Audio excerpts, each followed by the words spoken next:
Bom dia, colegas. Vocês sabem dizer quem foi Mahatma Gandhi? Mahatma Gandhi nasceu em 1869, no dia 2 de outubro, na Índia, na cidade de Porbandar. Segundo uma de suas célebres frases, ele dizia que eu aprendi a descobrir o lado bom da natureza humana e a entrar nos corações dos homens. Eu percebi que a verdadeira função de um advogado era unir partes separadas.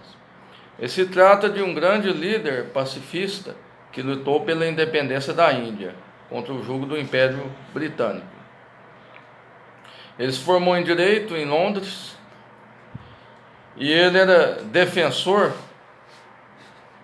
ou seja, defensor férreo contra a não violência, ou seja, ele dizia que odiar o pecado e não o pecador, ou seja, sempre defendendo a não violência, e utilizou como sistema contra a colonização britânica a prática da desobediência civil, ou seja, o satyagraha, que significa recusar a prática de injustiça através da desobediência civil, em busca sempre da força da verdade.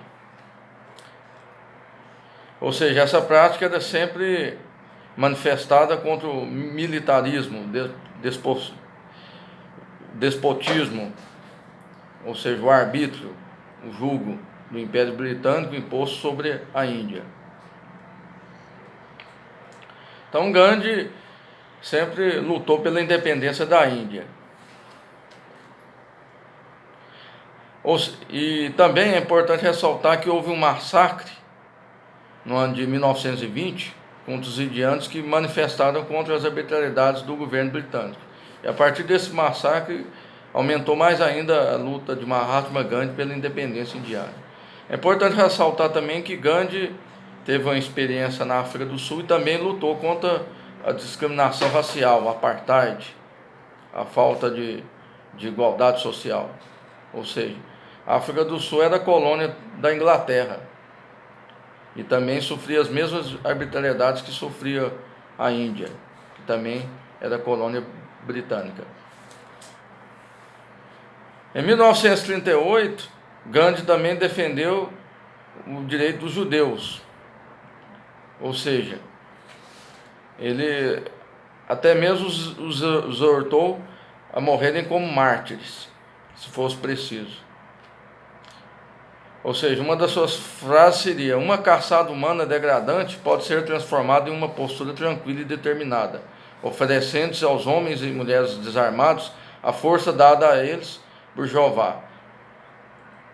Então, Mahatma Gandhi recomendou o uso de métodos não violentos aos britânicos, também para combater a tirania de Adolf Hitler, já que ele não podia dar apoio a qualquer tipo de guerra ou matança. Ademais, é importante ressaltar também que Gandhi exortou o povo da Abissínia, atual Etiópia, para usar também o método de não violência contra as ações imperialistas do ditador Benedito Mussolini. E também recomendou aos tchecos e aos chineses também a prática da não violência. Ou seja, ele dizia: se é valente, como é morrer a um homem que luta contra preconceitos, é ainda valente se recusar a briga e ainda recusar a se render ao usurpador.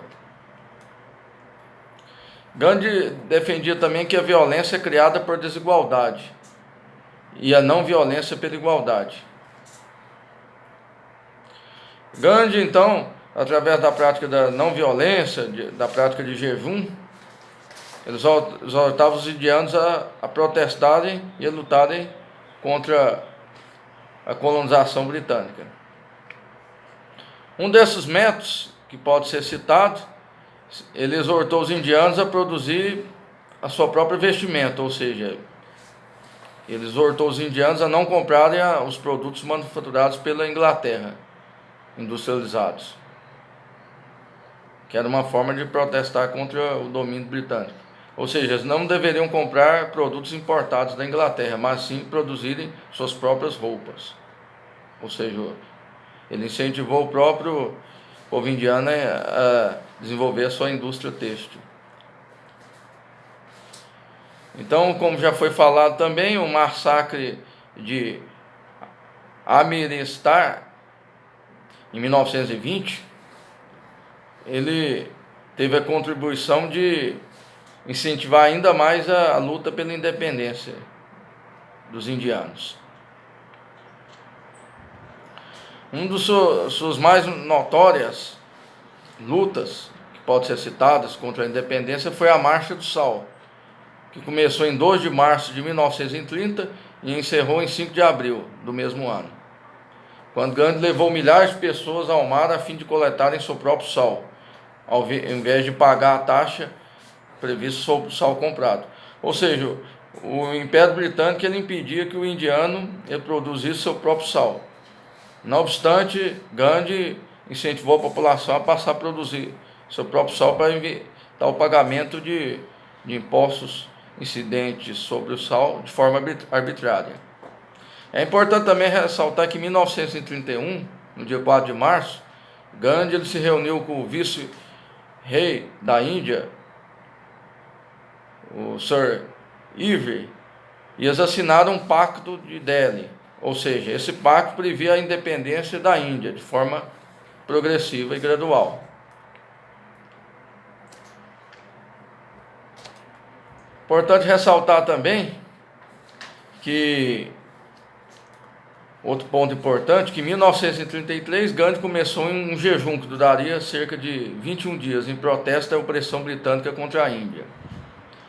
Também em Bombaim, no dia 3 de março de 1939, Gandhi jejuou novamente um protesto às regras autoritárias e autocráticas para a Índia.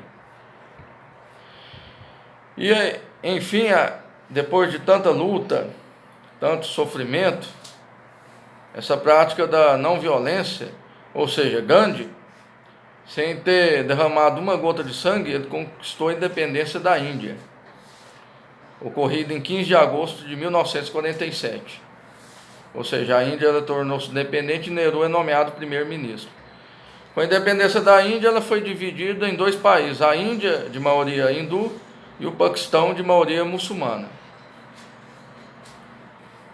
Com efeito, diante dos conflitos gerados entre essas duas religiões, os hindus e os muçulmanos, Gandhi acabou sendo assassinado no ano de 1948, a tiros, em Nova Delhi, por Nathuram Godse, um hindu radical que responsabilizava Gandhi pelo enfraquecimento do novo governo indiano, ao insistir no pagamento de certas dívidas ao Paquistão.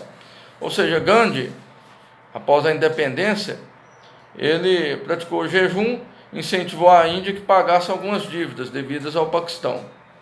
Porém, o ultranacionalista Godse entendeu que Gandhi estava lutando ao lado dos muçulmanos e não ao lado dos hindus, e por isso que o assassinou.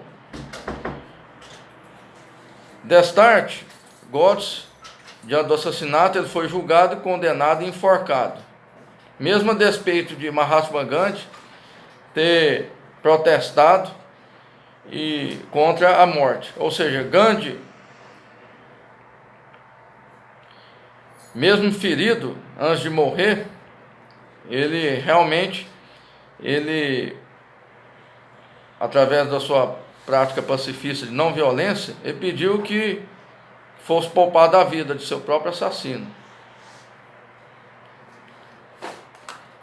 Ademais, o corpo de Gandhi foi cremado e suas cinzas foram jogadas no rio Ganges. Ou seja, a gente vê que Gandhi foi um verdadeiro discípulo de Cristo, ou seja, ao invés de utilizar a lei mosaica olho por olho, dente por dente, ele usou a lei do amor, até que conquistou a independência de um país imenso, através da prática da não violência, e até mesmo pediu que o seu próprio assassino fosse poupado a vida. E dentro de umas grandes frases de Mahatma Gandhi pode ser citado: não existe um caminho para a paz é o caminho. Gandhi também dizia: A felicidade é quando o que você pensa, o que você diz e o que você faz então em harmonia.